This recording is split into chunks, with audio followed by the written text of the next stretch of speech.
Florida isn't only palm trees, ocean breezes, and retirees sipping margaritas by the shore. Hidden beneath the postcard image are towns that will make you question whether moving here was ever a good idea.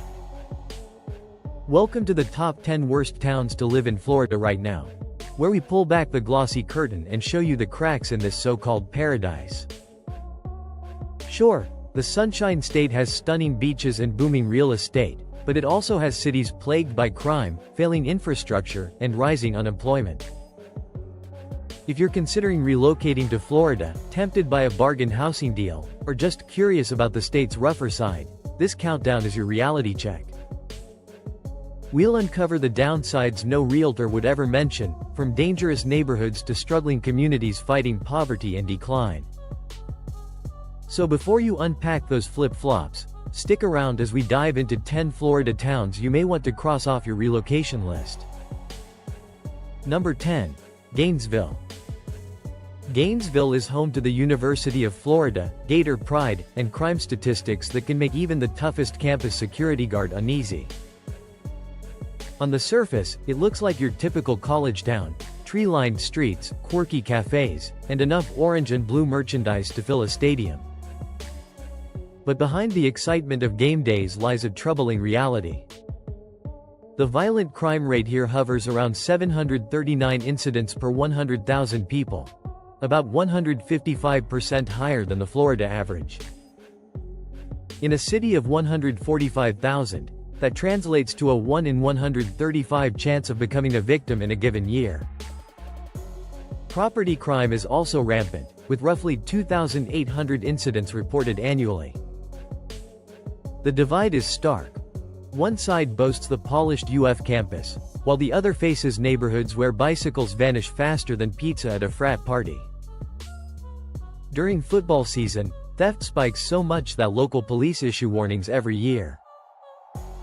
So what's driving the problem?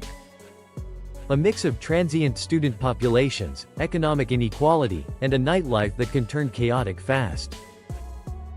University Avenue might be packed with weekend revelers, but wander just a block away and that late-night walk suddenly feels like a risk you didn't sign up for. For families, Gainesville is a gamble. While UF's reputation shines, many K-12 schools underperform and safety is a concern. The cost of living sits slightly below the state average, but in some zip codes, residents pay an extra anxiety tax just to live there. So does Gainesville's charm outweigh the risks? For students chasing tailgates and late-night tacos, maybe. But if you want safe, stable neighborhoods, this city may not deliver. That's why Gainesville earns the number 10 spot, proof that even college towns can teach hard lessons. Number 9. Riviera Beach. The name sounds like it belongs on a luxury travel brochure: palm trees, yachts, and umbrella drinks by the water. And yes, Riviera Beach does have postcard-worthy spots. But it also has crime rates that scare off even seasoned beachgoers. With just 38,000 residents, the city posts a violent crime rate of 966 incidents per 100,000 people, an eye-watering 233% above the state average. Put another way, you've got about a 1 in 104 chance each year of becoming a victim of violent crime. But the problems here go far beyond statistics. Riviera Beach has wrestled with poverty, unemployment, and gang activity for decades.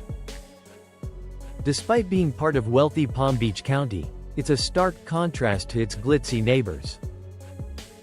The median household income sits at about $56,000, well below surrounding communities, and unemployment rates stay stubbornly high. This economic divide plays out clearly on the streets. The waterfront sparkles with expensive boats, but just blocks away, boarded-up homes and loitering paint a very different picture. Locals follow an unspoken rule: avoid certain areas after dark. To its credit, the city has invested in community programs and redevelopment. But reversing decades of decline takes time, and for now, property crime keeps law enforcement on constant watch. Riviera Beach is a city of sharp contrasts, million-dollar real estate on one block, neighborhoods plagued by crime on the next.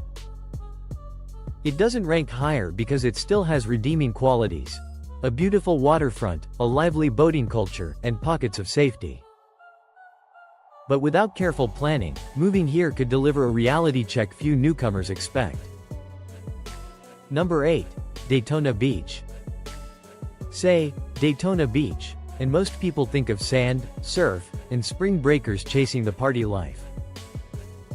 The city is famous for Bike Week and the Daytona 500, but for locals, the soundtrack often features more sirens than music.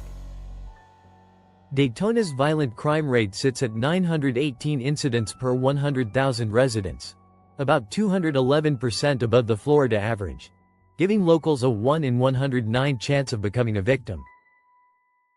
Property crime is just as bad, with theft, burglary, and vandalism keeping police busy year-round. Big events make things worse.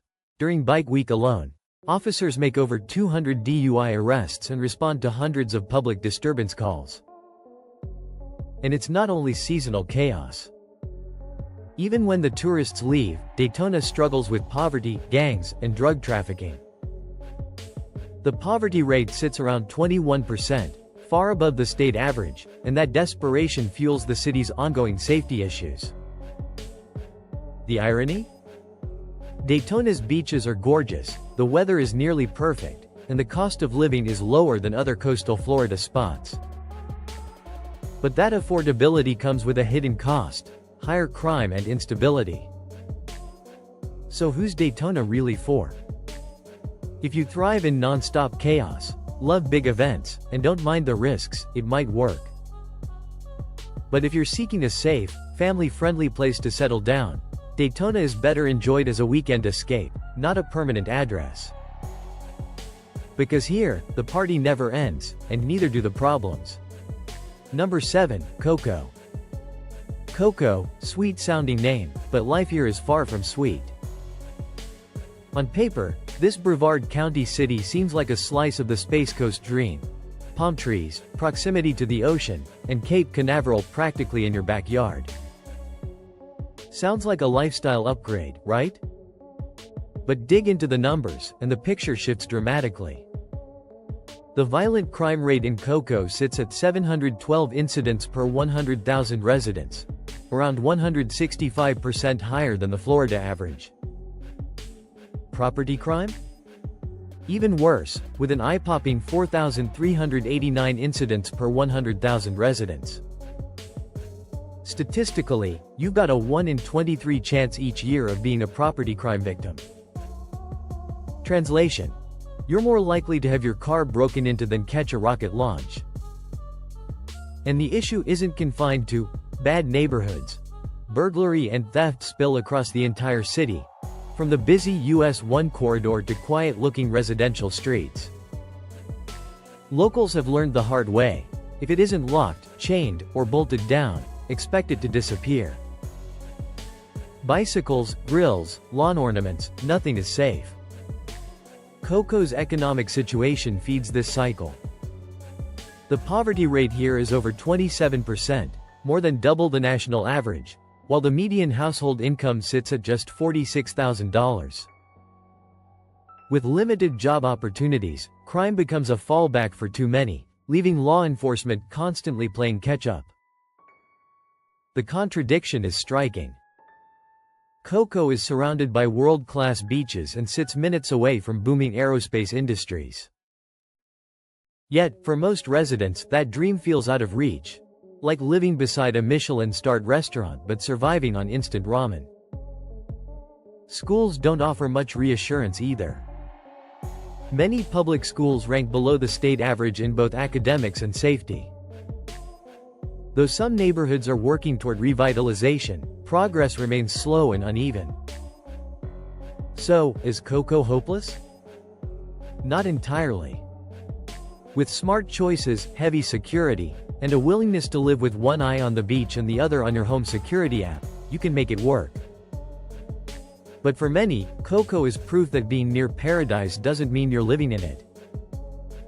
Number 6. Lake Worth Beach. Lake Worth Beach. The name alone sparks images of mojitos on the boardwalk and smug winter selfies sent to your northern friends. And yes, the shoreline is gorgeous. But the city's crime rates flip the script, turning paradise into more of a cautionary tale.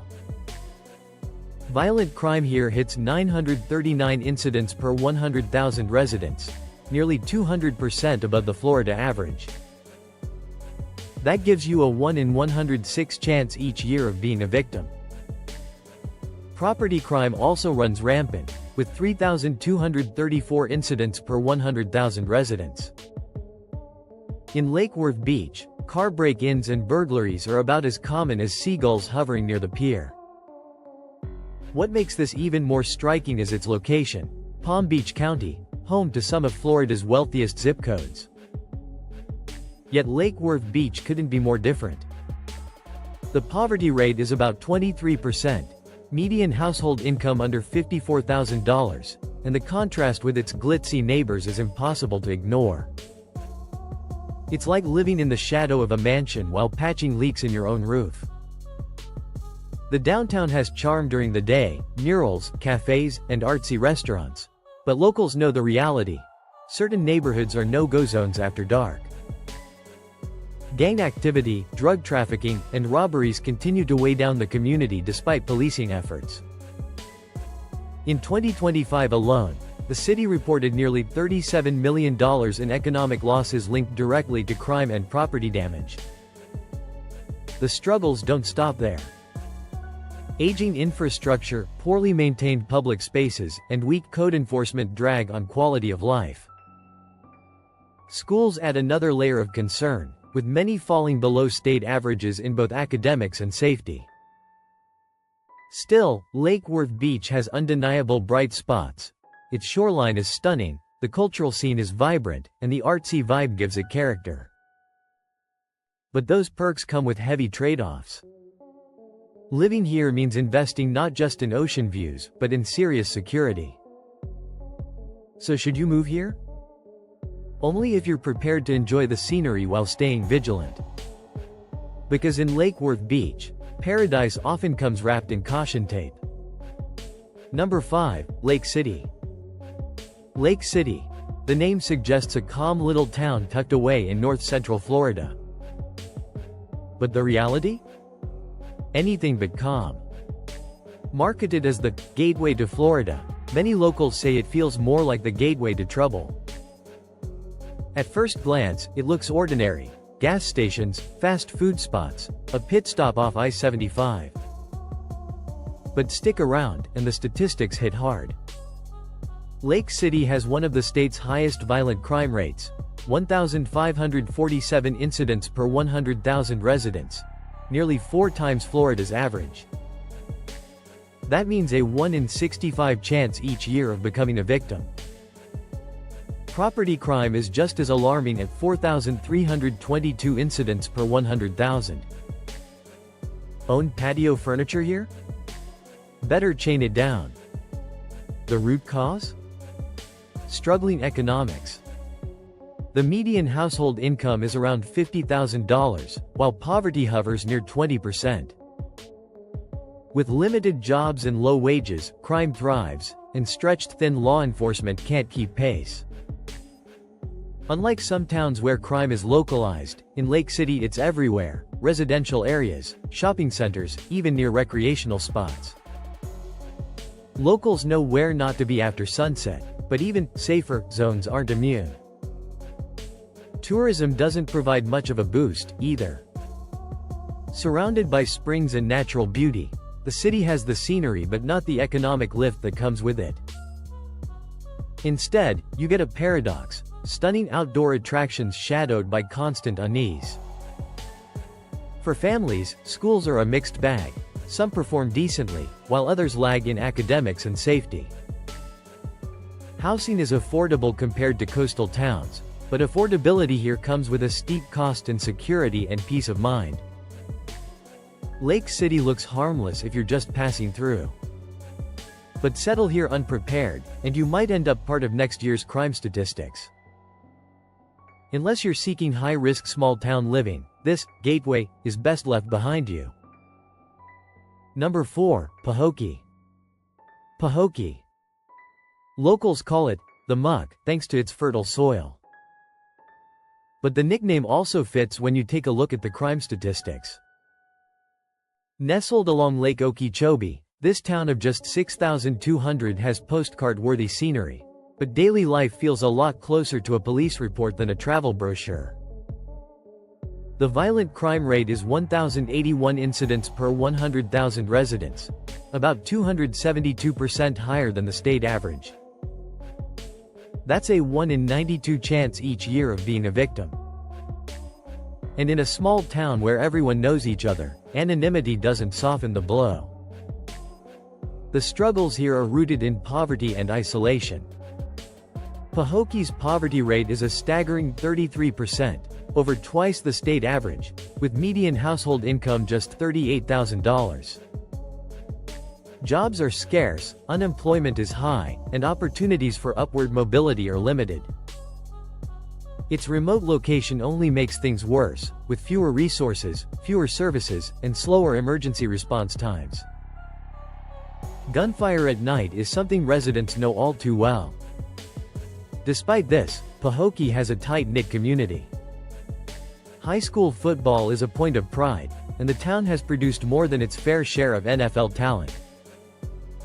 But those bright spots can't overshadow the day-to-day reality, where locking your doors is less of a suggestion and more of a survival skill. Property crime is ever present, keeping residents on edge. Underfunded infrastructure and weak public services add to the struggle. Could someone thrive here? Maybe, if they're deeply rooted, connected, or drawn to lakefront living. But for newcomers, the risks often outweigh the rewards. Pahokee proves that not every waterfront town in Florida offers an idyllic lifestyle. The sunsets may be stunning, but here, you're better off watching them from inside, with your doors locked. Number 3. Belle Glade. Just a short drive from Lake Okeechobee sits Belle Glade, a community with postcard-worthy views, if you ignore the boarded-up storefronts. Famous for its sugarcane fields and agricultural heritage, Belle Glade has a proud history rooted in hard work. Yet today, it's a city burdened by poverty and crime that can't be glossed over. The violent crime rate stands at 1,119 incidents per 100,000 residents, 285% above the Florida average. That means residents face roughly a 1 in 89 chance of becoming a victim of violent crime each year. With only 16,000 people living here, those odds feel very real. There's little chance to simply blend into the crowd. Economically, the situation is bleak. The median household income barely tops $32,000, and 36% of residents live below the poverty line. These numbers represent more than statistics. They shape everyday struggles, from underfunded public services to limited career options and persistently high crime. Youth crime is particularly alarming. Local reports estimate that nearly half of young men aged 18 to 25 have had some type of run-in with the law, ranging from minor offenses to felonies. Belle Glade's isolation makes the situation worse. As part of the Everglades agricultural region, it has little economic diversity. When farming falters, whether from hurricanes, market downturns, or environmental restrictions, the ripple effects impact schools, businesses, and households alike. Education also struggles. Despite the dedication of teachers and community leaders, limited funding and high poverty prevent schools from meeting state standards. For families moving in, both education and safety are serious red flags. Still, Belle Glade isn't without pride. Festivals, church gatherings, and especially high school football bring people together. Known as Muck City, the town has produced an extraordinary number of NFL players. Yet beneath that pride, newcomers must recognize the harsh reality. Here, the sunsets over cane fields are beautiful, but daily life is far less forgiving. Number 2, Florida City. With a name like Florida City, you'd expect palm trees, sunshine, and the perfect gateway to the Keys. Instead, this city is infamous for staggering crime rates that would unsettle even the most hardened urban residents. The violent crime rate here is 1,799 incidents per 100,000 residents, 489% higher than the state average. That gives you a 1 in 59 chance of becoming a victim of violent crime. Worse odds than many major cities known for danger. Property crime adds to the chaos, with burglary, theft, and car break-ins keeping police constantly busy. The economics behind it tell part of the story. Florida City has a poverty rate above 40%, meaning nearly half the population lives below the poverty line. The median household income sits around $38,000, creating conditions where crime flourishes. Its location complicates matters further. As the last mainland stop before the Keys and the neighbor of Everglades National Park, thousands of tourists pass through daily. Yet most don't stop, and those who do often witness a grittier reality: open-air drug markets, dilapidated neighborhoods, and neglected business districts dotted with boarded-up shops. Florida City's reputation has been troubled for decades. Locals know which areas to avoid not just at night, but even in broad daylight. Law enforcement is doing what it can, but with limited resources and deep-rooted poverty, progress is slow. Schools don't offer much hope either. Academic performance and graduation rates trail state averages, and safety around school grounds is a constant concern. So why do people stay? For some, it's family ties. For others, it's affordability. Housing costs are cheaper than nearby areas. But for anyone considering moving here, Florida City is a cautionary tale. Paradise may lie just a few miles down the road, but here, you're better off keeping the engine running until you get there. Number 1. Opa-locka. At the top of the list is Opa-locka, a city you'll never forget for its unique architecture, but one you may wish to forget when it comes to living conditions. Originally designed with inspiration from Arabian Nights, Opa-locka is filled with onion domes, pastel arches, and minarets that make the streets look like something out of a fantasy. But behind the whimsical design lies a much darker reality. The violent crime rate here is 1,957 incidents per 100,000 residents, over 500% above the Florida average. That equates to a 1 in 51 chance of becoming a victim of violent crime. Property crime is rampant as well, with burglaries, theft, and carjackings part of everyday life. Poverty and instability run deep. Nearly 44% of residents live below the poverty line, and the median household income is only $28,000, one of the lowest in Florida. Corruption has also plagued the city for decades. Multiple city leaders have faced criminal charges, and mismanagement was so severe that Opa-locka filed for bankruptcy in 2016. What makes Opa-locka especially jarring is the disconnect between appearance and reality. The Moorish-style architecture looks fit for a theme park, yet it's surrounded by neglected streets, abandoned properties, and a near-constant police presence. Tourists expecting Instagram-worthy photos often leave with a much darker impression. Public services and education face the same challenges. Schools underperform in both academics and safety, while youth programs struggle to keep up with community needs. Although there are hard-working organizations and residents pushing for change, progress comes slowly, with frequent setbacks. Yet, resilience remains. Many residents hold deep pride in their community and cultural identity. But for newcomers, the mix of high crime, widespread poverty, and political dysfunction makes Opa-locka a risky bet. Ultimately, Opa-locka lands at number 1 not because it's beyond hope, but because it embodies the clash between surface beauty and underlying struggle. The domes may gleam in the Florida sun, but step into the shadows, and you'll see the reality that defines everyday life here.